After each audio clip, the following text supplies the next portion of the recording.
only following one person, and it's a hairdresser. Okay, everyone, can everyone just give me 1 minute silence, because I'm on Instagram and there's 3 straight dudes standing there naked with fishing rods. Huh? That is not. What? Oh, that's hot. What was that? You do know that they can hear you on my stream now. And one of my random followers just posted up in front of these 3 guys. You know, 3 of these guys. I don't know who they are, but they're naked. And it's these are good looking. Ooh. I called this stream GTA Chat Massacre, but it's probably going to say desktop from GTA GeForce GTA. Yeah, I totally took a shot because he has 11,000 followers now. So. Rip. Come on, guys, you better be watching the stream. I want to see that people counter go up to 3. I have a very small amount of Jack Daniels, honey, fan-crafted whiskey left, so I will take a shot with you. I think that's probably about a shot's worth. You gotta do it because you just got 11,000. Okay, ready? Can you hear my delicious alcohol in the bottle? I do. It smells. There's a very small amount left. I was gonna say it smells good. I was gonna say it smells good, but I mean it. And then I was about to say it feels good. Okay, now the alcohol is gone. Oh my god, that's strong. It's no more. The bottle is empty. I'm shaking it, but you can't hear anything. What the fuck are you playing, Phantom? What are you fucking playing? This is GTA, first person mode. It is a very different game when you play it on first person mode. The dick. Do you guys play your Elder Scrolls first or third person? First. I haven't played the Elder Scrolls Online yet. But I really want to. I don't know, man. I don't know. I gained followers. It's funny. Yeah, we're talking about sex. Of course we're getting followers. Everybody loves sex talk.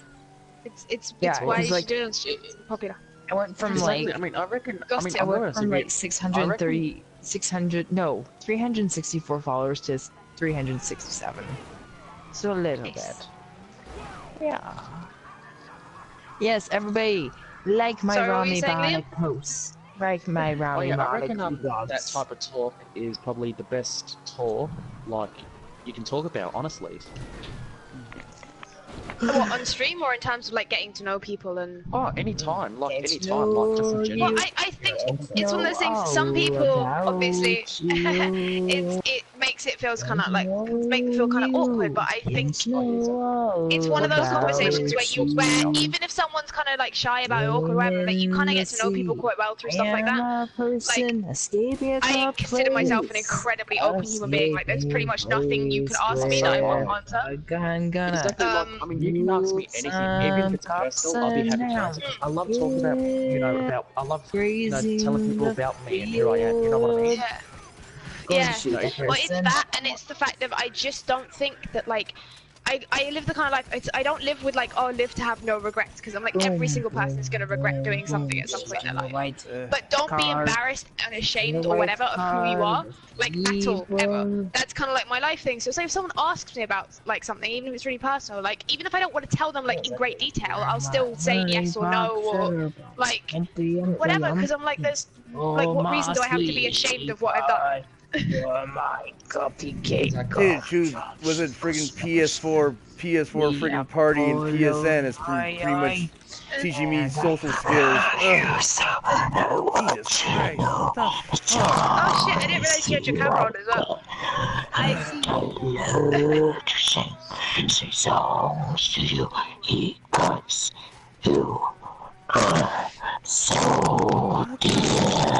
What the fuck, Fango? I didn't ask for death metal here. Even though I am causing a lot of death and destruction. Holy shit! I hope you guys saw that. That was freaking helicopter dropped on me. Shooting people in the sky. How I wonder what you are. You're a helicopter in the sky. Twinkle, twinkle, blow that shit up, and I got wasted. How about that? Okay. Twinkle, twinkle, little star, how the phantom died so far. Down the floor, the ground so far, with a helicopter in the sky. Wait, Twinkle, Phantom, what's your twinkle, stream? I phantom want to follow died. you. How I wonder, Follow. It's how'd you die? 13. Oh, you died. You died with a helicopter in the sky. Phantom, what's your Twinkle, stream? twinkle, little Faithon fly. 13. How I Faithon wonder where you 13. fly. Phantom 13. Twitch. Like his Sitting PSN in name a and room then so 13. far. Come back to destiny. Twinkle, twinkle, little star. How the fuck you went so far? Wait, did I hear that right? You want me to come back to Destiny? Huh? I don't know. I was just making shit up. I'm just like rhyming. I'm so fucked up. You are fucked up. It's like, Jesus Christ. I have Actually, 2 shot glasses left. This and I day, should this take day those. has been very weird because it's like, crap. It's like, first thing, like, I don't see I'm on you my way. start your freaking, start a freaking stream on Destiny. Yeah. I'm on my way.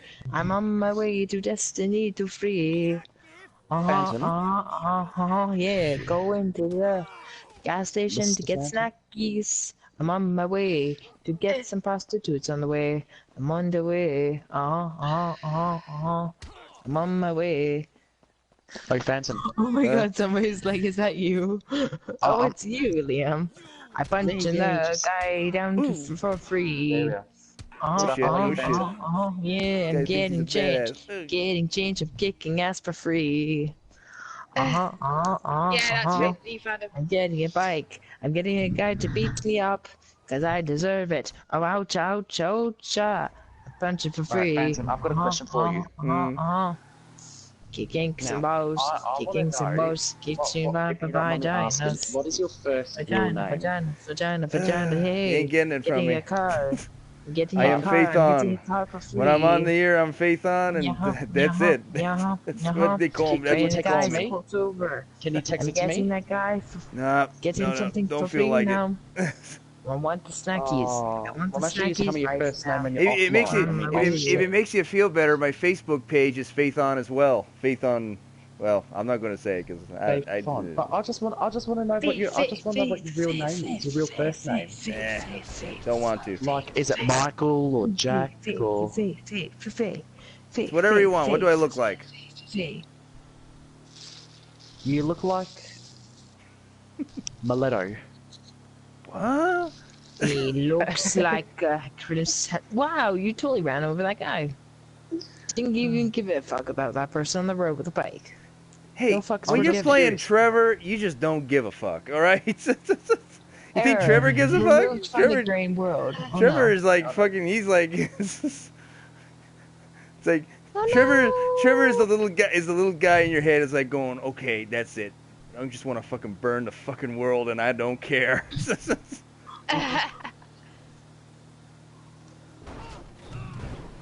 Phantom, if you don't mind me asking, what's your first real name? Get the hint, man. I do not want. I don't even tell my freaking clanmates because it's like crap. It's like I want to when I'm in here. I'm a cyberpunk. I want to freaking just be. My name is Faithon or Fanthon or whatever you pronounce it. I don't care. Rory, and what's your name again? Evie. So I'm not good with names. Okay. Me, you, Rory, and Evie. We're all great friends, and we can trust each other, and we all know each other's first name. It's got nothing to do with trust. It's got to do with the fact that I chose not to be my name.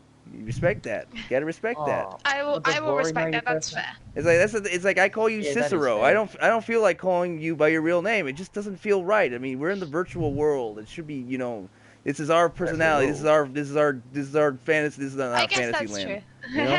I do as much as I don't mind being called Evie. I also really like being called Oni. To me it doesn't matter, but I get where he's coming from. Oni and Evie. Oni, a lot of people, but no, I guess it depends on how familiar you are or not with the Japanese language. But Oni is a kind of demon. In Japan, it's more. I guess to us, it's more similar to almost like a troll or an ogre. A demon. That's what I think of it.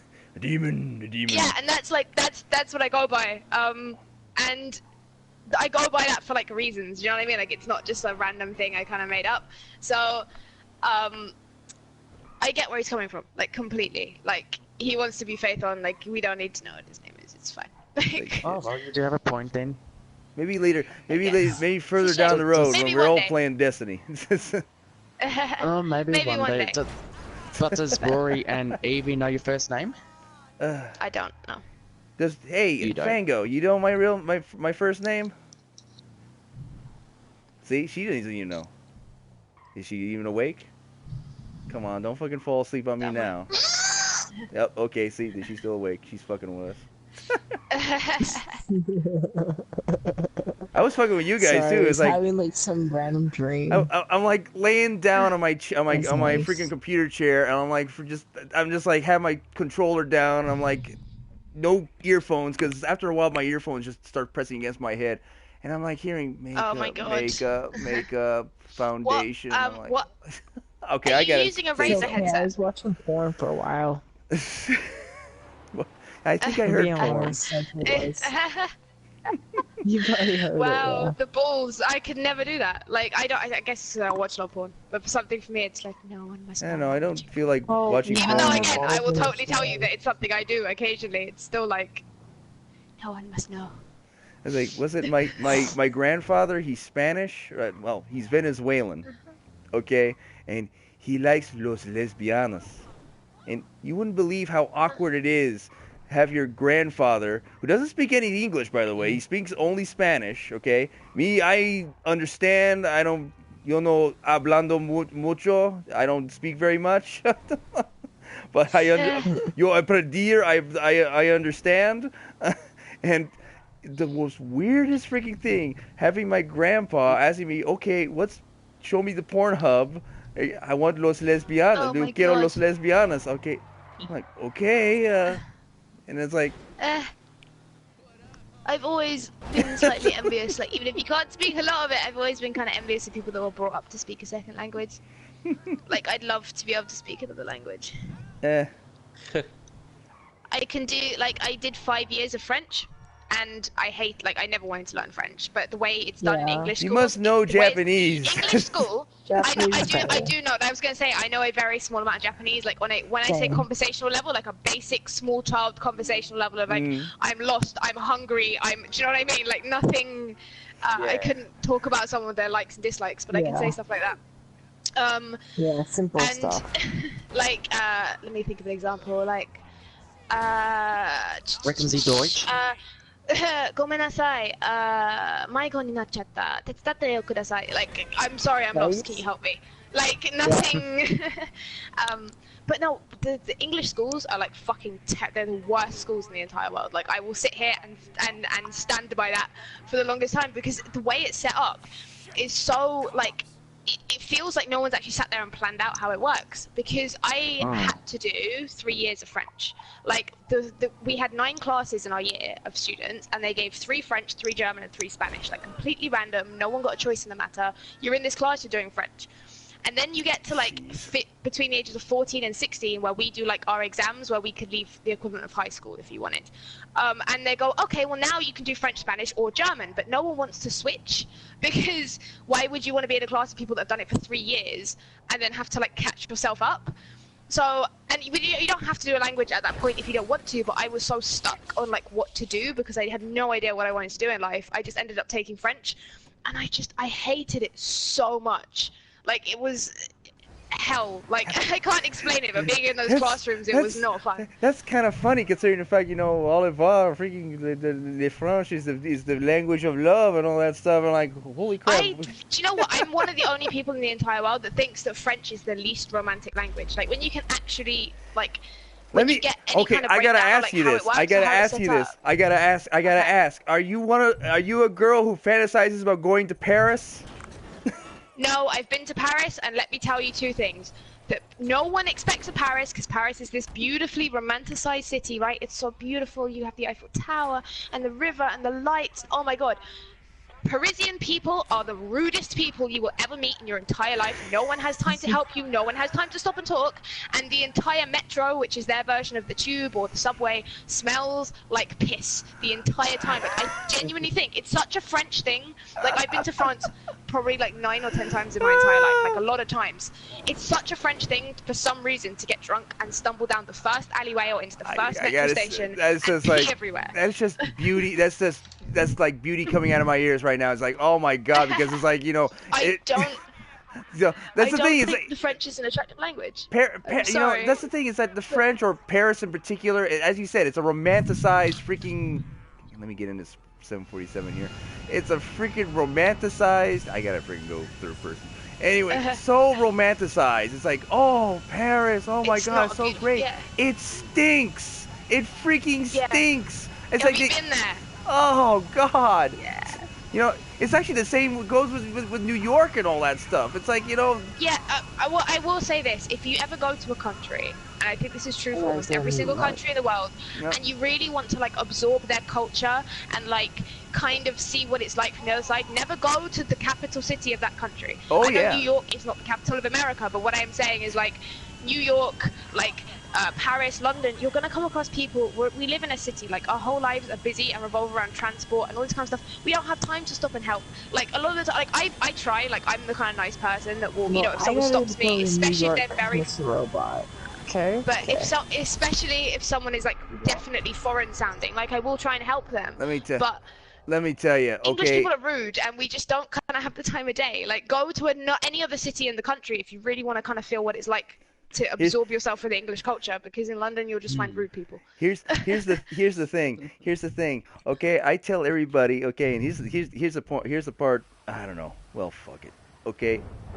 I'm not gonna say the exact freaking location. Okay, but I don't live in Vegas. I tell people I live nearby Las Vegas, okay, like 1 hour drive from Vegas, okay, and I live out here in the freaking country, okay, and I tell you, in this day and age, it's like, crap, you can live in the country. You don't need to be in the freaking in the freaking city all the time, because it's like, the city is like, it's a cesspool, you know, it's like like, as you said about, you know, how Parisians are freaking assholes. Well, because, you know, they live in the freaking city, you know? Like, cities, to anyone who doesn't live in a city, like, it's the most stressful place to live in. And I'm talking about someone, like, a lot of people don't seem to realize this about London.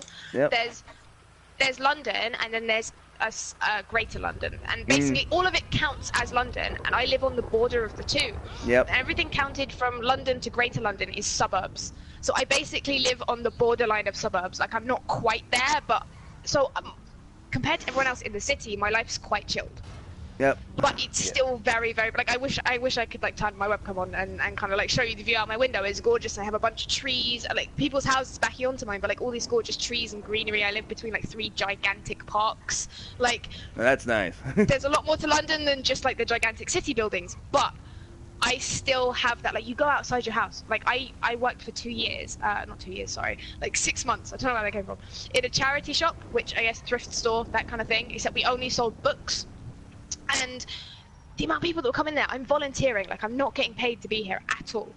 And the amount of people that were so rude to me, because I live in London, don't you know, I have better stuff to do than whatever you're doing, and, like, God forbid you want to take an extra 30 seconds of my time. Like that's the attitude almost everyone from London has. And it's really sad. Like, until you go somewhere, like, I'm not a big clubbing person, but I mean, until you go to any kind of location where people can kind of sit down, take a load off, like, chill out, you'll never find nice people. Like, you will never bump into, like, a perfect stranger in a coffee shop kind of thing, because everyone's just too fucking rude. That's the like, thing. No one has the time of day. That's the thing, is that I freaking love, you know, I love to, like, probably go out, I like to freaking find the place that freaking plays, you know, some decent freaking techno music and all that stuff, because I'm not into rap, I'm not into, you know, it's like, I'm into freaking, like, maybe trance, you know, no dance, I don't know, depends, okay, I don't like Skrillex as much as the freaking, you know, I have like a I'm not a Skrillex fan. And trying to freaking find, listen, it's like going into a club and, you know, that stuff. I can't do it. It's like, I don't want to be part of that. I absolutely do not want to be part of that, you know? Yeah, like I don't know about you, though. I don't know about you, though, like, because you obviously live quite near Las Vegas. like me living in London, for example, the one thing I absolutely adore about living in a city is maybe if you lived kind of out somewhere more in the suburbs, even if you had like a club, like it will be like the one club, like this is the club that people go to. But living in somewhere that has like such a big city, there's so much variety. Like there's a pub, like I'm a pub person. Like I prefer to go. You don't have the exact same thing in America, but just like a casual, like a sports bar kind of thing. Like go in, sit down, have a drink. Like nothing. Hey, call it a pub. I like it. I like it when you call it a pub. Yeah. Okay. Well, we call them pubs over here. The other thing that the British pubs have, I guess, that American bars don't, is you can go there and buy like a roast dinner or like fish and chips or like typical really, really English food. If you ever want to have proper English food in England, go to like a really nice pub. I will say that. Like that's where you get the good English food from. But like I much prefer that to anything. But like there's a bar like kind of close to my house that's actually like a gaming bar, so like you can go there, like play League of Legends, sit and chill and drink with like fellow-minded like gamer people. Like there's so much variety in London because it's London. I don't have to go to a club that plays like techno or like dubstep or rap or whatever's big. That's the thing. There's actually a place here it was in Vegas, right, called GameWorks, that they actually have a freaking bar. They actually have a bar over there. It's like every once in a while my friends freaking I like to go and drink. Yep. That was actually the first time I actually ordered a freaking beer for the first freaking time, because it's like I never ordered a beer. You know, I always drink back at home. I never freaking drink outside. So it's like crap. And I felt weird doing it, and it's like, see, because it's like I drink to enjoy it. I don't drink to get drunk. I just drink to get a buzz and all that stuff. If I get shit faced, then that's happens. Yeah. It's like fuck no. Mainly because it wasn't. I lived all my life freaking driving down the freeway, because it's like I have the I-15 going back and forth between where I live and where Vegas is, and like I can't afford to be drunk. I need to freaking drive. Yeah. Okay. Yeah, no, that's totally fair. It's like fuck. Of course, I tell you, I will admit I wouldn't mind having a freaking thing of Jägermeister right now. Spiced, vanilla, I used to Jägermeister. drink Jaeger bombs a lot. I used to do Jaeger bombs a lot as a teenager, and like, holy fuck, am I glad I don't do that anymore. Jaeger bombs are evil. They are literal Satan. Like, I don't know. Oh my God. It doesn't feel so good in the stomach. Beer and freaking Jägermeister. Jesus, the Jägermeister is bad enough with the freaking beer. Yeah. It's all of us. It's Jägermeister and energy drink. Jäger. So it's like slamming back like half a can of Red Bull and a shot of Jaeger in the middle, and try to do like 10 of those in a night. Like I've been at the point where I'm standing down. I'm like, I can't feel my toes. I don't know how I'm walking. I cannot feel my toes. What the hell? What the hell? Where did that guy come from? What the fuck? What the hell? Something really weird happened. Don't worry, you'll see it in 10 seconds. Oh my God, what? He's another one of your clan members. He's like, hey, Papa, take me. Oh, God. Just rolls over.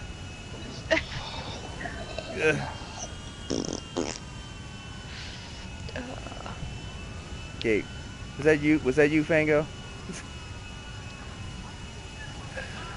I take that as a yes. Yes, that is her.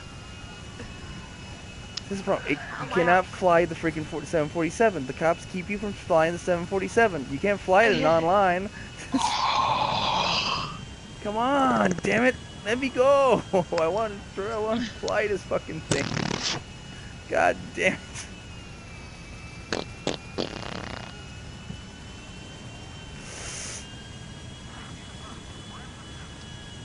Shit.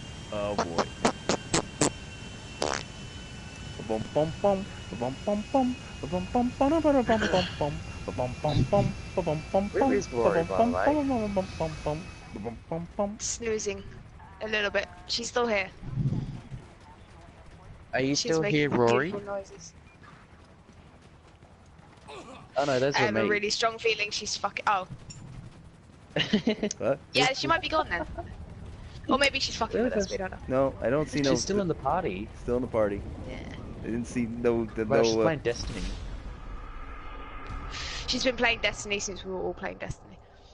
Still in orbit? Oh, I'm getting tired. I have to go to bed soon. Oh, I've got an early day tomorrow. I don't know why more makeup. Somebody's on the stream. Why online down? I have no idea. They must have server maintenance. You're not the only one. Okay, I have 3 people on my year right now, and they're the same thing. I can't freaking get on GTA Online. This sucks. Yeah, what is with GTA Online? How come it's not working? I don't know. Maintenance, I think. Maintenance. Pardon? Maintenance. Maintenance. I cannot believe that you don't have GTA. They're not normally my kind of games, if I'm being brutally honest. Like I can imagine them being really fun with people. Like I would buy it to play with you guys. I can't do it this month because I don't have the money. But I'd buy it to play with you guys. But it's not. They're not my go-to kind of game.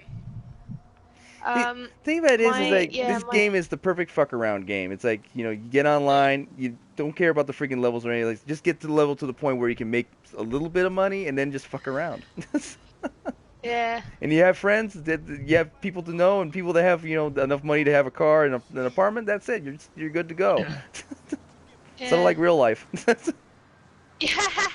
Yeah, like I can imagine that being fun, like with friends, but it's not the kind of thing I play on my own. Like to be honest, I don't play that many single-player games anymore, which actually makes me really, really sad. Just because I play a lot of League of Legends and I play a lot of Final Fantasy 14, like the online, the MMO. So the freaking that takes Witcher. up like a massive chunk of my time. The major reason why I stayed up all freaking night playing The Witcher is because, you know what? It's like it's probably the first game in a long time ever since I freaking got Destiny or got involved in the whole online shindig that I'm stuck in right now, that I'm playing a single-player game, like freaking, like, yeah. I'm going through a story, I'm doing side quests, and there's no online element at all, and it feels so good. Yeah, I miss, like, I wish I could have my webcam on so I could show you, but I literally have like an entire, like, I have my wardrobe basically is like half taken up by games, like, and I have so many, like, my absolute favorite console of all time. This is completely my bias, just from the age I was when it came out. It's the PS2. That for me was the best console because it was the generation before, where there was still some online if you really wanted to do it, but it was before online ruined games in terms of like stupid day one DLC bullshit and we forgot to finish the game so it works but we're releasing it anyway bullshit. Like, it was the last generation where you had to make a game that was good, because if you got bad reviews in a magazine, no one would buy your game. Yep. Like, you had to polish that shit and put on disc, and there were like, of all of my favorite kind of games, so many of them are on that console, and I still, like, to this day, I will still go on Amazon and buy PS2 games that I've never played before because the library is so fucking big. Like, I probably have maybe like 150 coming up PS2 games, and there's still stuff never heard of, never played. Like, it's fucking nuts. And I love it. Absolutely love it, but I just don't get the time anymore, and it makes me so sad. Like, I sometimes I just want to, like, shut off. I just can't do it, but I want to shut off my internet, turn off my phone, like, plug in my PS2 and just sit down and play. But there's always someone texting me being like, play with me, please. No. I only deal with that when I'm on the PS4. It's like on the freaking when I'm on my PC. My PC is like my fortress of solitude, and it's like, as I said, because PC game, you know, I'm a graphics junkie. Okay, I was like, I literally spend hours fiddling around with the graphics settings, going from low settings to high settings. And this, I was doing this. Was it last night or yesterday morning, where I'm like just switching over settings. And The Witcher is a freaking beautiful game. There's a freaking was it Kaer Morhen? It's called Kaer Morhen. Freaking forest area. Kaer Morhen. Thank you. Freaking huge freaking mountain with a freaking forest. I mean, it's not like it's like the Grand Tetons and freaking in Crater Lake or something like that. Oh my god! And it's like you're seeing all the trees blowing, and it's all like, I mean, look at GTA right now. I mean, it looks freaking real. I mean, if you didn't know any better, it looks like I was like had a freaking webcam on my face or something. And I'll be just walking around in a city. I mean, from the people just walking around doing their thing to all that stuff. I mean, we're already past the point where it's like it's getting freaking real, you know. And yeah. I mean, I envy the old times when it was freaking single player only and stuff like that. But Jesus fucking Christ, look how far This was 2 bars and a freaking dot going back and forth. Yeah, at some point. Like I completely agree with what you're saying. I just think for me, like personally, and like the way I am, graphics. I guess maybe because again, it's the PS2 that's always been my favorite console. They're not that important to me. Like I'm so impressed with where they're going, and every time a game comes out that's I guess supposed to be like photorealistic and not stylized. Oh yeah. A little bit of me is like, oh my god, like it's beautiful. Like how are they doing this? But for me, it was always like things like the stories or the way the game world built itself up or that kind of stuff that always pulled me into games. Like my favorite games of all time, like to name a few, would be like Silent Hill 2 is absolutely phenomenal, and the part of the reason it's so good is because they used like the PS2 to its max. Like the PS2 had all of these grainy textures, obviously because it's a PS2. It's not kind of this new HD kind of thing, and they played on that for like the fog. Why can't you be here in freaking near in Vegas? Silent Hill fucking 2? Are you fucking kidding me? Yes, it's so good. It's one of my favorite games of all time. One of my fucking favorite games. It's actually one of the games. It's one of the games I lost sleep at night because it's like the freaking story was like so freaking. Oh my god! It's like it haunted my soul. But it's not like the story on its own is enough to carry that game. Like if that game had looked like a pile of crap, then I still would have loved it. It still looks like that's the thing. It looks like a pile of crap now.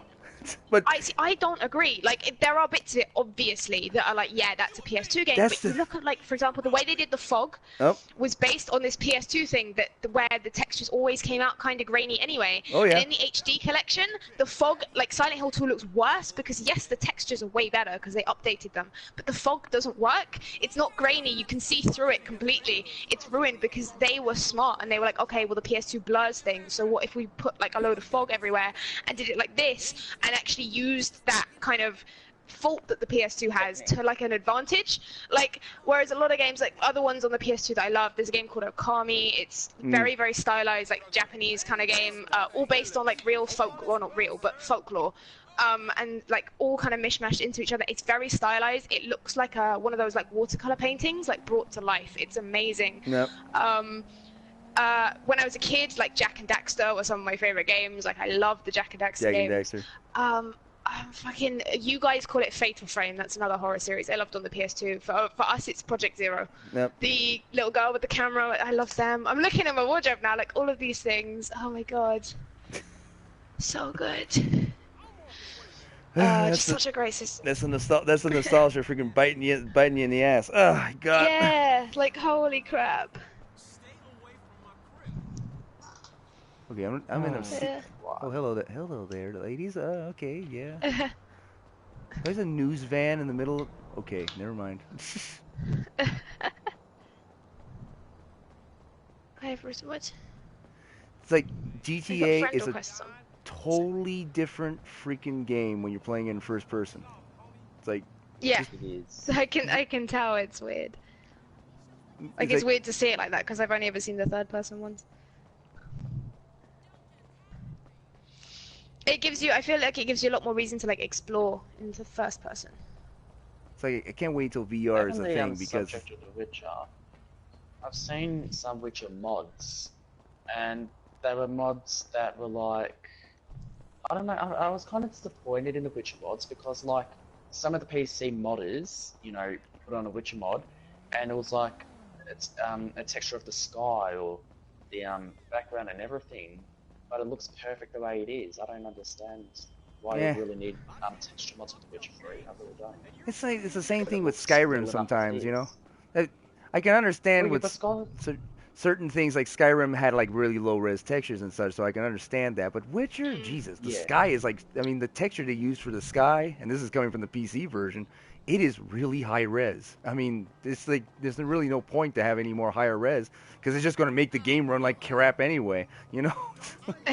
Yeah, like Skyrim, well, the thing is with Bethesda games is they never look like, they'll be impressive in certain regards, but on a whole, they'll never be up to par with like other sort of like AAA titles that are coming out because they're so big. And I don't know how The Witcher did it. Like, because everyone gives Bethesda all these props, and like, oh, it's okay, like Bethesda games don't have to look so good, and everyone's like, yeah, but The Witcher looks good though. That's the thing. That's the thing, though. The Witcher is a buggy game. I mean, crap. I mean, the freaking horse. You cannot freaking go like 1 mile, like 10 feet, without that horse freaking bumping into something. It's like...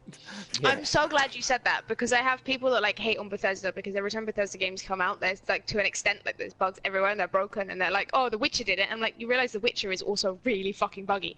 Like no one gets that games of that size perfect. That's the thing is that CG Project Red, the guys who make The Witcher, they're like they're like palsy walsy with the guys from Bethesda. When Skyrim came out, they actually allowed people to actually take assets from The Witcher 2 and use it for mods for The Witcher for The Witcher 1. So you could literally have like a copy of The Witcher 2, take the game assets, right? Like Triss or Yennefer, right, and put it into the Skyrim if you wanted to.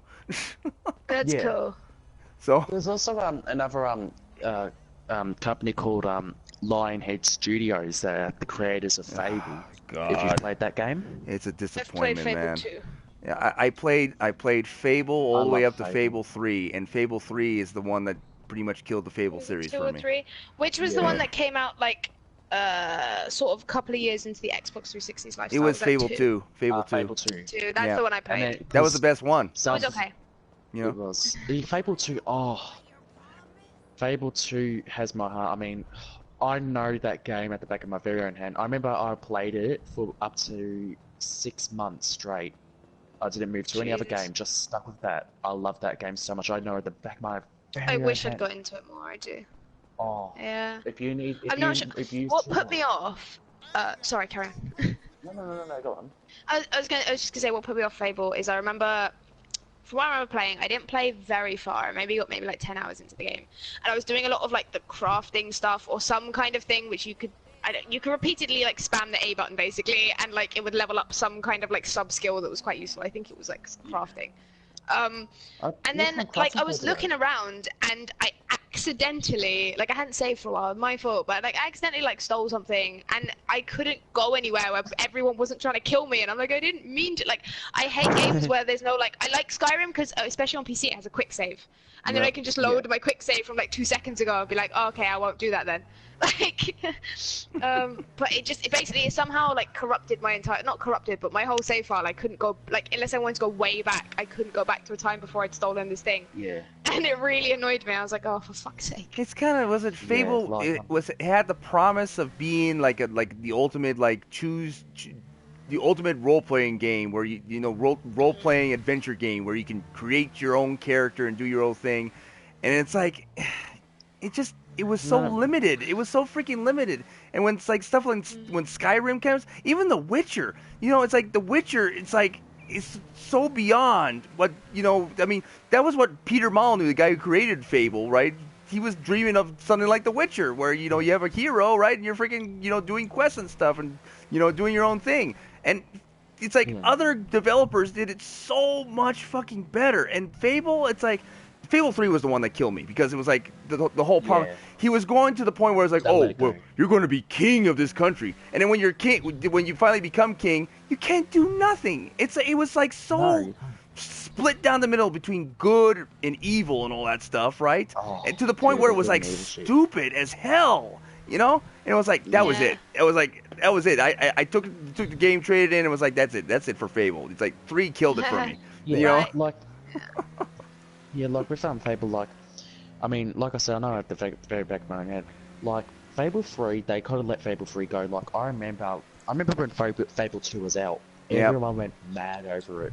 And that's the thing, though, is that Fable 2 out of all the games was the best one. It was the best one of the bunch, Because Fable 2 had Game of the Year when it came out. Everyone went mad. I remember there was YouTube videos, tutorials, walkthroughs, all that sort of stuff all over YouTube when it first came out. Yep. But then when Fable 3 came out, it really let itself go. Then they brought out Fable. I honestly, I've only played up to Fable 3 because that's when it ended for me as well. Yeah. Then they brought out that Connect where you had to use your arms and all that stuff, which I think it's not even a Fable game. It's just a freaking rail shooter. I haven't played that yet, and I don't want to play it, to be honest. Like the story, I'm going to admit the story kind of looked good and it kind of looked shit. Yeah. But I mean, I still wouldn't play it. Now they're bringing out Fable Legends. Now I've seen some gameplays of that. It's not out yet, but that looks just as worse. That's the thing. It's a That's the thing. it's like it's a standalone multi. You see, the weirdest thing about it is that they actually took elements where it's like one person plays as a dungeon master and 4 people play as the heroes, right? And so they took elements. They took elements from Dungeon Master, which was another Peter Molyneux game, right? Lionhead Studios and Bullfrog Entertainment. Come on, guys, come on. You know Bullfrog Entertainment? Bullfrog, I forgot. No, I haven't heard that one. I might know something they've worked on. The name doesn't ring a bell. That was the name. See, before there was Fable, before all that stuff, there was Syndicate and there was Populous and all that stuff. Peter freaking Molyneux. Yeah. Okay, and he was actually very notorious for promising a lot of things. Like, oh my God, this game is like so freaking amazing. And it's like you'll be able to do this and this and this. And the game did like half of it. Maybe a quarter of it, and because it's like he was giving us way more. He was telling us way more than what the game could provide, especially what the hardware could provide at the time, And then when Fable came out, it was like because he was with Microsoft now, it's like all of a sudden we started to see this shit going down. And the funny thing about it is that Bullfrog. Just like because there's like a ton of great game studios that were taken over by EA, right? Electronic Arts, and they took the damn studio, they stopped it, and all of a sudden a game they used to like is no longer there anymore. It's like, remember Command and Conquer? It's like, remember Wing Commander? Yeah. Gone. It's like I've always my favorite development studio is probably Naughty Dog, and the reason I have a lot of respect for Naughty Dog as a games development company. Oh well, is because they're very smart and they tend to do something like. And I'm talking about like the first game I ever played in my entire life was Crash Bandicoot. So like right from the beginning of like, it's not the first thing Naughty Dog ever released, but right from the beginning of like Naughty Dog becoming a company that people recognize, like that was like a household name kind of thing. Like I was there, and they did the really smart thing where every single franchise they've had up until recently. They did 3 games, they did a spin-off, and then they sold the franchise to someone else, like the rights to use it, to get more money to make a better product next time. They left things. Like the first 3 Crash Bandicoots and Crash Team Racing were amazing, and the first one to come out on the PS2 by the new company was okay, because it was a Crash 3 clone, and then it just went straight downhill. Oh god, and the exact same thing happened, like Jak and Daxter, 1, 2, 3 racing game, sell the franchise. Like, they're really, really smart in that regard. And the thing is, like, with Jak and Daxter, the reason I love it so much is because the entire storyline across the first 3 of the games, like, was the first thing I think that ever made me, like, I cried at the end, because it was just so, it was so sad, but also, like, really happy at the same time. It was weird. And then they sold it, and now they made Uncharted, and they're breaking it now where they're making a 4th one. But the fact that it's called A Thief's End leads me to believe that it's going to be the last Uncharted. Probably going to die. It's going to be the last one, but I think they might kill him off. They probably, I wouldn't think I don't know they're going to kill him off. It's like, but at the same time, it's called A Thief's End, so it's going to be something that permanently puts him out. It's going to be final, that's for sure. It's going to be final. Treasure hunting. Yeah. The thing about it is, they know how to finish stuff off. Like, they don't milk things. That's the thing, though, is that you see. That's why I have a lot of respect. The big game changer for Naughty Dog was freaking Last of Us. It's like when I played. I haven't played. This is the only Naughty Dog game I haven't beaten yet, and it makes me very upset. Oh, Jesus. It's like that. I need to. That was it. The Last of Us made me want to watch the Walking Dead TV show. It made me want to play the Walking Dead games because it's like the drama, the freaking drama. Yeah. It's like. You never got that from from a game before, where it's like, holy freaking shit. Yeah, I mean, this is what I talk about. Like when I think this is a sad thing. Like, have you both of you or any of you played like the Jak and Daxter games at all? Yeah, I played all the trilogy pretty much. Was it from Jak to Jak 3? Yeah. Right. So there is a 4th one, but again, new development studio. So like to sum it up, like it's. But bear in mind, when I played these games, I was between about 8 and 12 years old. So I wasn't like could look at stuff from like a proper like adult perspective and all this kind of stuff. And even now, the last game always makes me tear up because it's about this boy and these 2 boys, Jak and Daxter. And right at the beginning of the first game, Daxter falls into this like gross stuff called dark eco, which is basically like the source of like negative or all the evil in the world, like it's evil energy. And he falls into it, and he turns out it's like this little fluffy weasel thing, and the whole entire first game is to try and get to this like sage of dark eco and change him back. And it turns out obviously like the sage is turned evil or whatever, and you defeat him, and then like the course of the next 2 games, like so much stuff happens. Like they accidentally like travel into the future, and Jack gets kidnapped and tortured for 2 years, and then they realize that in the future where they are is like built on top of their own village basically, and if you go outside, like you can see all the old crumbling buildings and everything, and that's quite like it's really done so well that it's quite like emotional. Like, oh shit, this is where our thing ended up in like 10-15 years time, and then it goes into this whole fucking long story, and like to sum it up really quick, like Jack saves this city from like evil, but ends up getting kicked out because of it, because they think he's like part of it or he's dangerous or whatever. Dump him in a desert, left to like die, and this guy picks him up, and they live in like this kind of like village in like a sandy area, and they're like almost like quite barbaric, and he's like, if you can fight in this arena for me and like prove your strength, I'll keep you, I'll feed you, you know, you'll be fine. And so Jack does it, and the entire game he's like, I had a son once, like he like, you remind me of like what he would be like now if I still had him, but he died or whatever as like a baby.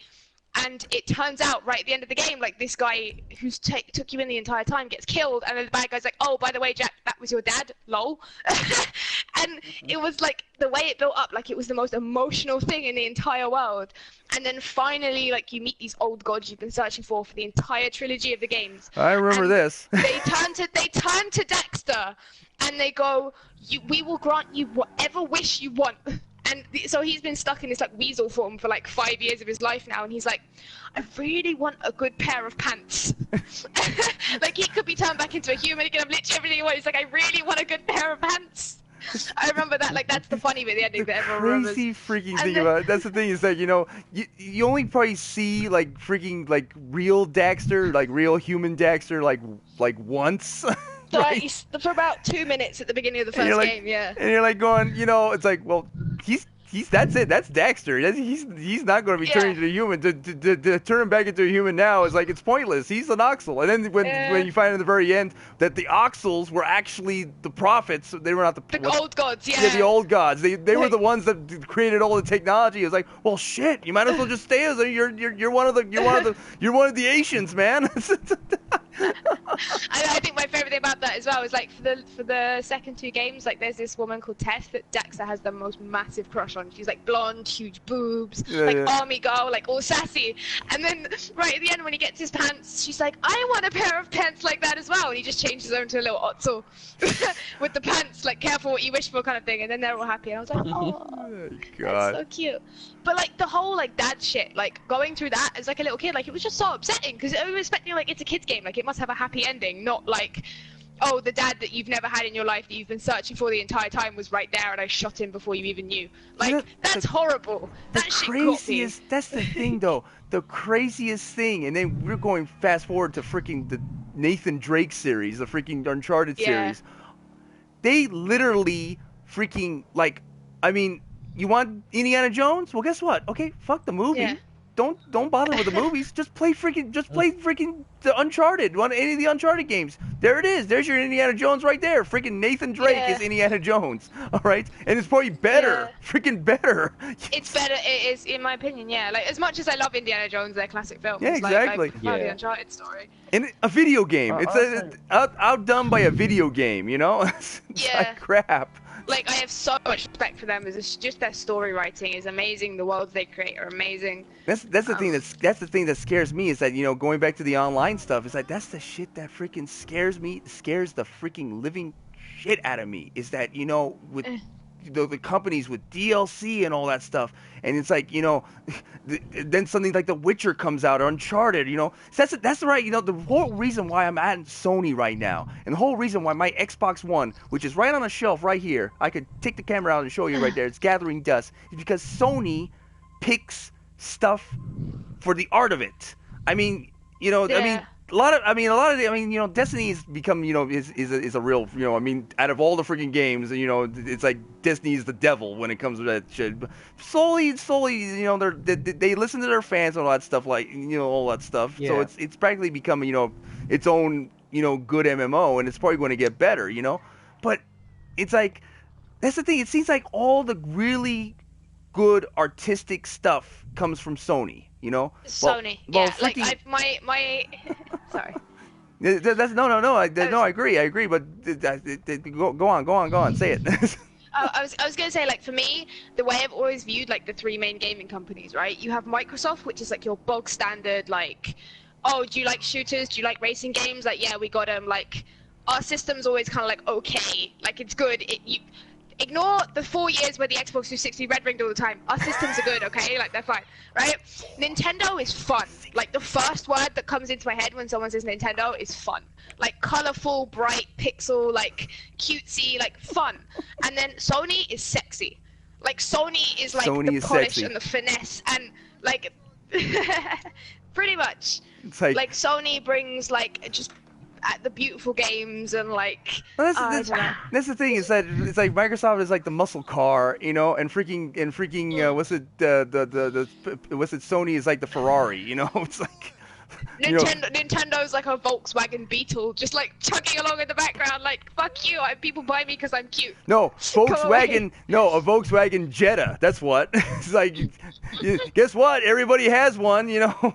Everybody needs a car to freaking take their kids. Everybody needs the Nintendo. It's like crap. It's like that's the thing. I grew out of Nintendo. It's like I I was this close this year to getting a freaking Wii U, and I couldn't do it. I couldn't do it because number one, the NX is on the horizon, and number two, you know what? I can't play Zelda and Mario anymore. I'm past that. Zelda I can play. Mario, I've never been a Mario fan in my life, really. I liked Mario and Zelda. No, Zelda was. I kind of lost Mario once. It's like freaking Zelda, you know. But that's the thing, though. Like, is that honestly, for me, if you actually want like really good Nintendo games, like the 3DS is where it's at. Like, it's not on the consoles. They sell a lot more. At least this generation, they sold a lot more 3DSs than they have Wii U's. And on the 3DS, PSP, you have like Monster Hunter, and, like Monster Hunter, Fire Emblem, like all these powerful types. They're like very much not kiddie games at all. Like, whereas you got, I mean, I'm still a sucker. Like, I cannot not buy an Animal Crossing game. Every time they come out, I'm like, I don't need it, and then it's like 2 days later, like I'm buying it in a store, and I'm like, oh, for God's sake, like. They are so adorable, and I just can't get past that. But they have a lot of these like hardcore titles that most people would want on a Wii U on the 3DS. Like the Wii U, I have one. I bought it when the Wind Waker HD remake came out, and so that's preloaded on mine. Like I have the Zelda edition one. Yep. And since then, the only games I've bought on it were for my birthday a month ago for my boyfriend, and he bought me the Bayonetta double pack. That's it. That's all I have on my Wii U. Bayonetta's awesome. Don't get me wrong, but like. That's all I've got. Fucking Bayonetta, though. Bayonetta. That came out of the blue, I tell you. And on the Wii U, on top of that, it's like, holy crap. Yeah. I got the I do own Bayonetta 1 on PS3, but he got me the double pack because I never finished it. I got halfway through, stopped to play something else, and then lent it to a friend, and I owned for 3 years. Like I only just got it back the other day. Well, no, that's the thing though, is that certain games like Bayonetta or Devil May Cry and stuff like that, you play once and it's like I never really want to play again. It's like a perfect rental game, you know. Yeah, they're good though. I mean, I have the Devil May Cry. Like, I enjoy them for what they are. Like, I think they're always really good if you want to play something. Especially Bayonetta a little bit, not so much because it is, for me personally, a lot more difficult than Devil May Cry. But like, if I want to play something sort of like a short session, like I want to sit down for like 6 hours, but actually like beat a game. Like those are the kind of games you go for that are very much like just power through all the levels. Like you don't have all this other bullshit to do. And I really do like them for that. They're like good like little rainy day games where you don't really have anything to do. Like I'm gonna beat Devil May Cry today and just like sit down and play Devil May Cry. It's also going back to like the small world maps, such as like like Fable Lost Chapters. If you used to remember that. I stopped paying attention to Fable very quickly. Oh really? Well, if you've had a look now, I'm gonna say. I kind of respect Lionhead Studios, but I kind of don't because I've really let their game go. But one thing they done really good that they haven't done in years was bring out Fable Anniversary to Xbox 360 and PC. If you've pardon?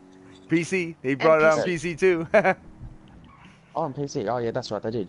Yep. And I thought that was probably the best thing they've done since they brought out Fable 2, to be honest. Bring out Fable Anniversary. I remember the original Fable too. It was yeah, that's the thing Fable was the original Fable game, Lost Chapters, whatever. Okay, that was like like the chrysalis, you know, and Fable 2 was the butterfly, and then Fable 3 was, well, the butterfly that freaking set itself on fire. Yeah. And then you got Fable. It happens with a lot of franchises, though. Because, like, even if it doesn't go like, even if it doesn't go Cocoon Butterfly Death, at least it goes either like Butterfly, slightly older Butterfly Death. Like, there's always that one game that's amazing, and the more they go on, like, one of the franchises I can think of, like, really clearly is like BioShock, where the first one was amazing. Like, absolutely, the story got me. Like, I managed to get past it without it being spoiled, despite the fact that I didn't play it till like 6 months after it came out on PS3, so like quite a while later. Loved it, like, fell in love with the story, the world was amazing. BioShock 2 comes along, and I pre-ordered it, because I loved the first one, and I played it, and I was like, it's just kind of like more BioShock 1, really. Like, there's nothing particularly special here, but it's a good game. And then Infinite comes out, and the whole of everyone I know loses their fucking shit, including myself, and I had the Collector's Edition with, like, the Songbird statue and everything on pre-order. And my bank cut my card off the day before it came out, because basically I used to live up north a little bit, like I moved out of my parents' house for a couple of years, and I told my bank, I was like, I'm moving to Liverpool, and they were like, okay, cool, and then like they cut my card off, and I rang them up, and they're like, yeah, someone in Liverpool was using your card, so we cut it off, and I'm like, yeah, that would be me. That was idiots. Good job. But anyway, so I didn't get my collector's edition, and because of that, I've still never played BioShock Infinite, and it's so weird seeing the amount of people who are like, oh my god, it's the best game ever, it's so good, slowly go to, do you know what, it's actually really good, you should play it, to like, do you know what, it's not actually as great as everyone says it is. Like, the people, I guess, were so hyped for like a new BioShock or something new or different that like when it first came out, everyone jumped on the bandwagon, and I feel like now people are a lot more honest about it, and they're like, do you know what, it had a lot of flaws. The ending was good, or there was a twist or whatever, but actually most of the game was pretty meh. Like, I hear a lot of stuff like that, and I'm like, I'm kind of quite glad I didn't spend like £100 on my collector's edition. Well, you know what? I played BioShock Infinite, and it's probably one of my all-time favorite games. I mean, close to the first BioShock, because the first BioShock, I mean, you know, tell you the truth, it's like, but the first BioShock had the relatable villain, okay? The whole thing, it's like they took the whole Iran thing going, and Andrew Ryan, okay? Where it's like, he was the bad guy, but you understood him, and it's like, he had a lot of his stuff actually were good ideas, but at the same time... Yeah, and good intentions, they just didn't work out. That's the thing, it's like, the whole thing just crumbled around him and all that stuff, and it's like, but it was freaking amazing. The way the whole story, the freaking, I mean, if you played the, I mean, you guys played the game, both of you played the game, you know what? Yeah. I mean, is this where you played the game? I think I've heard of it. Oh, you heard of it? Oh, Jesus Christ! Well, there's this freaking massive freaking There's a plot twist. There's a major freaking plot twist. Okay. I won't actually, tell you the truth, it's also one of its biggest flaws, because you see, was it because of that plot twist? Okay, after that plot twist, the game sort of loses a little focus after that, because it loses one of its big aspects. It does. You know. Now, BioShock Infinite, on the other hand, is a mindfuck. I mean, it freaking. I mean, not a mindfuck. I mean, per se, but it's like it fakes you out. You know, it's just like the first one where they put you in the city where it's like, well, it's not like freaking like Rapture, because Rapture, okay, was like it was a paradise. It was kind of a paradise, you know, not a paradise per se, but a utopia. Well, this freaking place was a fucking place where you did not want to be in. It was like, everything looked all fine and good until all of a sudden, oh shit, these people are fucking fucked up, and I want to get the fuck out of here. Yeah. Right? And then fucking Elizabeth. Party. That's the thing. If freaking BioShock 1 had freaking Andrew Ryan, BioShock Infinite has Elizabeth.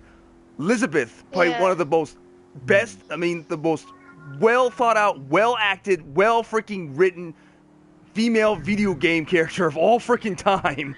Okay? You know?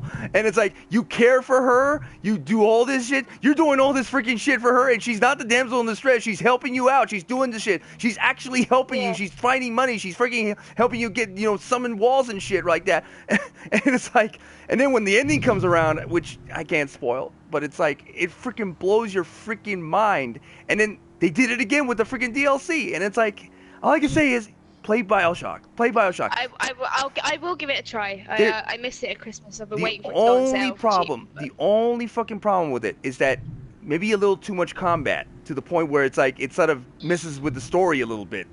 You know? Yeah, I think the biggest thing that put me off, and I know it's not like going to be immensely different, but the biggest thing that put me off between Bioshock and Bioshock Infinite is in Bioshock, it was one of the first shooters I played like as I was older. Like I used to play, I remember like being like 6 and play like GoldenEye on the N64, but like it was one of the first ones I sat down and played because people were like, do you know what, I know you're not that keen on shooters, but you will actually fall in love with the story and the world and you won't even realize you're playing a shooter. And I completely saw what they meant, because I put a lot more effort and energy into my plasmids just to fuck around with people. I still had like either a shotgun or like a machine gun or whatever, but I used a lot of time. I would like just sit there and use the telepathy one, just wait for someone to like throw a grenade at me and just like ping it back at them.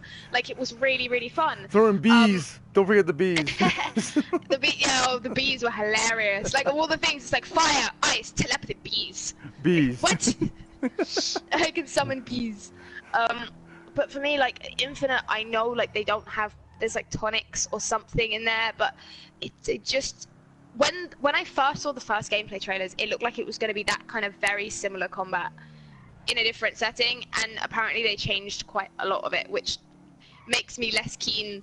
I guess that was the thing that put me off the most, because I was like, I loved so much that combat that was like challenging if I wanted it to be. Like I didn't realize actually until I got to maybe 2/3 of the way through the game, and you put the Big Daddy suit on. It's not really spoilers.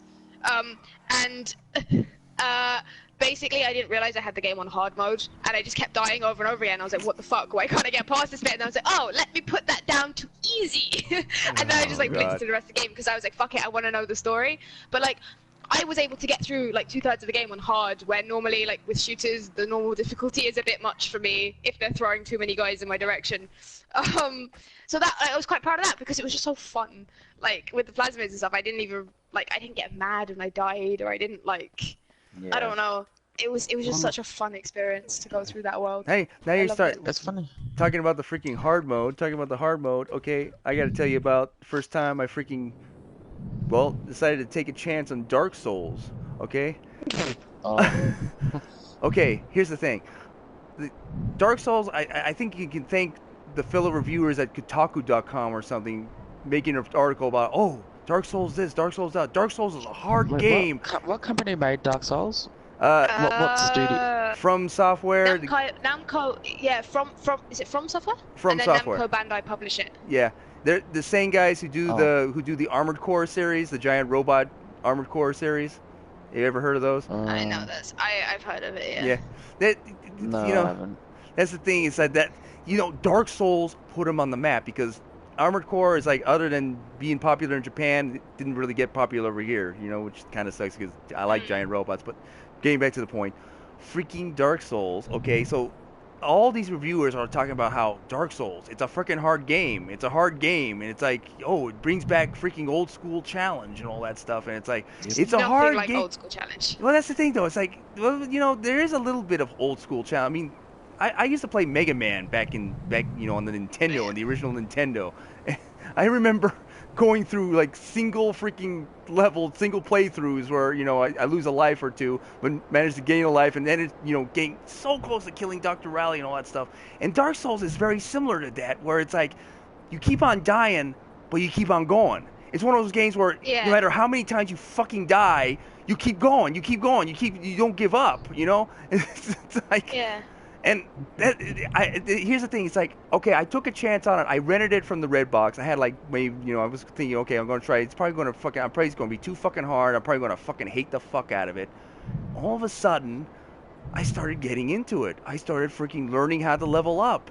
I started getting on the internet and finding out, okay, what can I do to freaking make this a little easier, right? And it's like, there's nothing to make it a little easier. It's like, you can probably, there's a way to shoot a dragon's tail and get a freaking better freaking sword and all that stuff. But other than that, you're on your freaking own, man. You're gonna have to freaking start, grinding a little bit, right?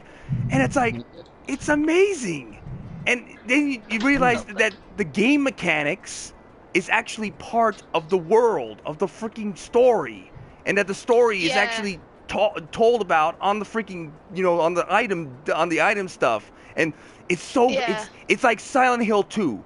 It's vague. It doesn't tell you the story. It doesn't tell you the entire full story. You have to work it out for yourself. Exactly. And it's like all of a sudden and then all of a sudden I start going on YouTube and I start, getting on YouTube channels like Batty Pizza, right? And they're like talking about freaking the lore and all that stuff, and it's become Silent Hill to the point where it's like you're really starting to get interested in the world and why the world is so fucked up and what you got to do. What's it going to be? Are you going to you're going to save it, or are you going to be its damnation and all that stuff? And and all at the same time, it's a freaking really hard game that you just want to keep on playing, and they do it over and over again. Dark Souls 2, same damn thing. Bloodborne, even better. It's like it's also like I've never played this game, but I've seen the walkthrough like the Lords of Fallen. It's like Bloodborne and Dark Lords Souls. of the Fallen. Easier. Lords of the Fallen was inspired by Dark Souls. That's the thing. It's actually. It was inspired by it. Lords of Fallen, Dark Souls, Bloodborne. Is it all made by the same people? No. Lords of the Fallen isn't. No, Lords of the Fallen isn't. Bloodborne and Dark Souls are. That was the biggest thing, is that Bloodborne was pretty much, because you see the first game of the series was Demon Souls. It was it was on PS3, right? You can only play it on PS3, right? I didn't actually like it. That's the thing. I started with Dark Souls, I started with Demon Souls actually. I never beat it, but I started with Demon Souls. I actually beat Demon Souls, surprisingly enough. I only beat it once, but I actually was at the final boss, and I actually beat the final boss, and that was that. I was like, it didn't have. That's the thing though, is that I didn't like the story as much as Dark Souls, probably because I think Dark Souls. The first Dark Souls, Dark Souls, right, was actually more vague than the other, because it's the same thing with Fable. It was like Demon Souls was like the chrysalis, and Dark Souls was the main course, Yeah. Only this time, unlike Fable, though, it's like it gets better every single freaking time when they make a new one, I need a bit of help understanding here. Have you two both completed Dark Souls 2 and 1? I haven't beaten them, no. I beaten Dark Souls and I beaten Dark Souls 2. Alright, look, I've seen both walkthroughs, right? In my opinion, I find number 2 better. What is the purpose? Like, I noticed in number 2, he becomes king of something. He's like, he sits on the throne, and the rock closes the door, and he's just locked in that thing sitting in the chair. Do you remember that part? That's the thing, is that, you see, in Dark Souls 2, it takes place in like a totally different, like a world that's you think might be in the same universe as the first Dark Souls, right? Because there's very similar places, and there's like they talk about like a land that was gone and when the first flame was lit. Well, in Dark Souls 2, it's all about the king. It's all about the king, the king of Drelaic, right? And he had he used the power of souls to fight off against the what do they call it again? The Hollows, I think. Not the Hollows. The Giants. Right, and the Giants apparently they were like Hollows. They were like an ancient race. And tell you the truth, they were like they could have been like outcasts, like undead souls that came from the dead gods from the last game. But it's like it's vague, That's the thing about Dark Souls, is that it's amazing. If you get on YouTube and you actually start looking at lore videos, like there's this one guy called Vati Vitya, right? And he really, number one, he's really great at explaining. He's got like a really nice and calm voice. He's like he sort of like tells the stories as if he's like like a bard, in that time, right? Like, and talks about it like it's like real lore, like you're reading like a story from the Bible or something, because that's what it is. It's like it feels like King Arthur, like myth, like pure myth. Yeah, it's the same reason. Sorry, carry on. Oh no. From your short opinion, cut it short. So I really took a deep interest in the walkthroughs and everything, but I just didn't get the ending. Like, what was that supposed to mean? Is he the new king or something? When he goes in the throne that goes in the little rock. Yep. Remember that how he goes in the little rock mountain, and he goes in there, sits on the chair, and the door closes. Like, what's that supposed to mean? Is he the new heir now or something? That's the thing, is that it seems like when you become king of Dranlaic, you become pretty much the main. I don't know. See, that's the thing. That's probably the one thing that I didn't get the ending of Dark Souls 2 as much as Dark Souls 1, because Dark Souls 1 had a freaking awesome ending where it's like you can choose to either snuff the flame out and let the world end, or you choose to freaking set yourself on fire and become the freaking first light, the first flame of the universe, as it were, right? And Dark Souls 2, it's like you become king, but it's like king of what? It's like it's a little more vague, Well, I like vague stuff. Like, it's the same reason I love like Silent Hill 2, for example, as a means of storytelling, is because you can look at it as like, okay, so I did this, and like now I'm the king, like now I'm in charge, now I can fix everything. Now, like, you can imagine what is going to happen. But that's the thing. That's the way that didn't happen with Dark Souls. Bullshit, and now I am the most powerful person in this land. Yep. But that doesn't change anything. Like, that doesn't mean it doesn't mean I can actually do anything. It literally just means that I am in charge of this fucked up mess. Yep. Like, that's the thing, though, is that with Dark Souls, it's a tragedy. I mean, it's the whole thing. It's even with Bloodborne. Bloodborne is a tragedy. The whole Dark Souls 2, a tragedy. It's freaking. The whole basis is that you're in a dead world, in a dying world, right? And you're just like you're one little cog in the machine, right?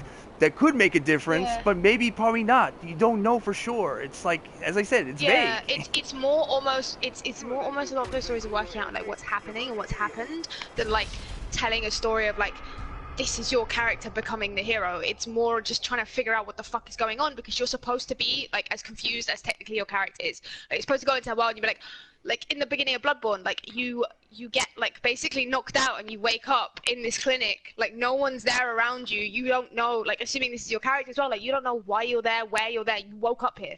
Like, what the fuck is going on? And everyone's like, oh, you're like this, like you either die or you set the bonfire for the first time. You get pulled into this place called the Huntsman's Dream, and something there is really, really fucking wrong, because there's a doll talking to you, or actually at the time she's not talking, but she's kind of sat there. There's all these weird little like skeletal messenger things coming out from the floor, and the only guy there is like this really fucking old guy in a wheelchair who supposedly was like once this great hunter, but all he can tell you now is like, hunters used to come here all the time. It's completely empty. Like, I don't really know what's going on, and you're thrown into this world where everyone's dying and you have to hunt people, and there's other hunters like you, but even they seem too scared to get too close or to share too much information with you. Like, it's supposed to be about you figuring out what's going on. I actually like the world of Bloodborne a little more than the world of freaking, because the way that's the thing, is that you see the second Dark Souls wasn't made by the same team. I mean, they were the same team members and the same developers, right? But the main director, Miyazaki, his last name is Miyazaki, right? But he did Demon Souls and he did Dark Souls, and he let somebody else direct Dark Souls 2.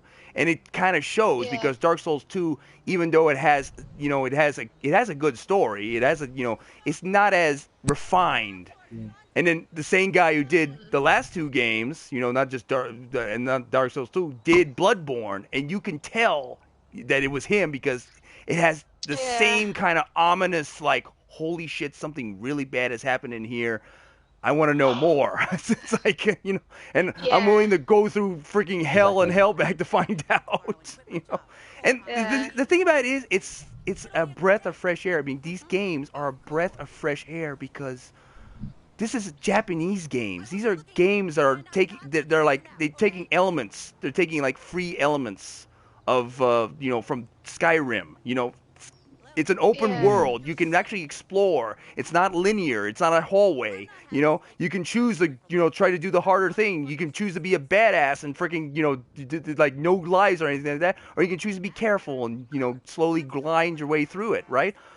And it's like, it's... But like every single way is going to be challenging. That's the thing, though. It's like it's the evolution of Japanese video games, because the Japanese were kind of in a rut, after before Dark Souls, I would beg to differ a little bit on that last bit, but a little bit. I know. The main difference between the West and I guess the East or Japan is that Japan have, like, don't get me wrong, things like Final Fantasy, they have their big studios that do these amazing stories, but the thing is, Japan's games, like, they've always been, the vast majority of them have either been really cute and quirky and, like, fun kind of kiddie games, or they're immensely difficult. Like, the vast majority of them, they've never really had, like, a middle ground. Whereas the West, we're like, we want to build like a story that we want you to go through, even if it's like really kind of linear, or like sandboxy type, run around and fuck around with things. And what Japan did is they kept their kind of difficulty on their games, but they pulled all of these elements of like amazing open worlds and all this kind of stuff that they don't normally do, and pulled it into something really, really, really good. And I think before that, like, it wasn't that Japan was struggling, but it's, unless you are a gigantic fan of really difficult RPGs, there's not very much Japan has to offer you. And this is still an RPG, and it's still very difficult, but it has this very Western feel of like the big sandboxy kind of world, and the that's the thing. That's the thing, though. Is like to interrupt, though, is that pretty graphics rather than pretty ones. That was one thing. Is like the original.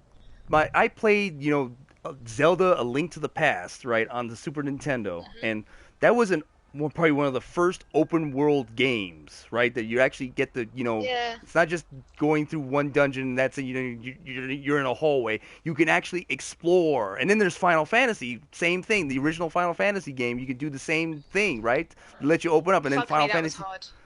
And that's the thing, is that, you see, the thing that got me, the game that killed me with freaking Japanese games in particular was freaking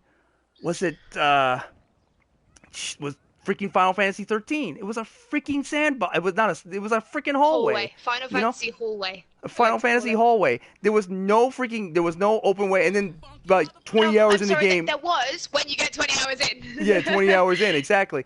And then like all of a sudden I was like, what the fuck is going on? And then they decided, oh no, we're going to make more of it, but we're going to make it a little bit better. And they did make it a little bit better, but God, it's like like the thing is with Final Fantasy, I think Square Enix has this problem actually a lot, where they.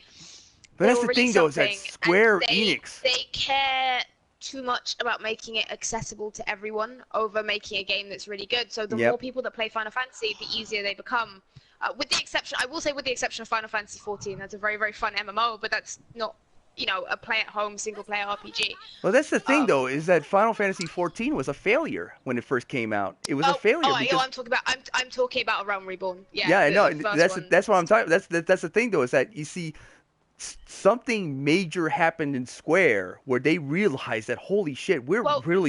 It's like I believe the way I've been told it happened is there was a dev team, and this one guy was quite keen to like become a director and like do this, or at least quite high up. Yeah. And he was throwing all these back and forth these ideas, and they were like, do you know what? I don't know. I think we're gonna go with this. And then it failed, and then they all turned around to him and like, can you fix it? And he was like, yeah, let me get my notes, and just like pulled them all out and dumped them on the table. Well, that's the thing, is that you could tell that it was like a major. They just messed up and picked the wrong person to tackle the game to begin with, I guess. That's the thing, though, is that they were, because during the whole last generation we had 3 freaking Final Fantasy 13 games, and that was it. It was like and then you see they acquired Eidos Interactive, Tomb Raider. It's like, can't believe Lara Croft is actually a Square Enix property now, right? Square Enix thing, yeah. And so after they did that, all of a sudden they started realizing, holy crap, maybe we should start taking a little bit of elements from our Western games and start putting it in our Eastern games. And then all of a sudden Final Fantasy 15 shows up, and now Final Fantasy 7, something that the fans have been begging, literally begging the freaking guy have to do, and they're finally doing it. They're finally fucking doing it, And it's like, guys, I'm sorry to cut it short, but I'm going to have to Literally, all go now. I'm gonna fucking leave and Okie doke. I gotta leave too. That's it. It's 6 o'clock in the morning over here, and I gotta freaking stop. It's been fun talking about these games, honestly. Can't wait to talk more about them. Alright. Well, it's been good catch seeing you guys two later. again. Yeah. And I'll see you later. Right on. Yeah, catch you later. Right on, catch it. Nice talking. Nice talking. Bye. Sorry, man. As I said, Chat Massacre, as what I think the thing's supposed to say. A normal game of GTA ended up being a giant video game discussion.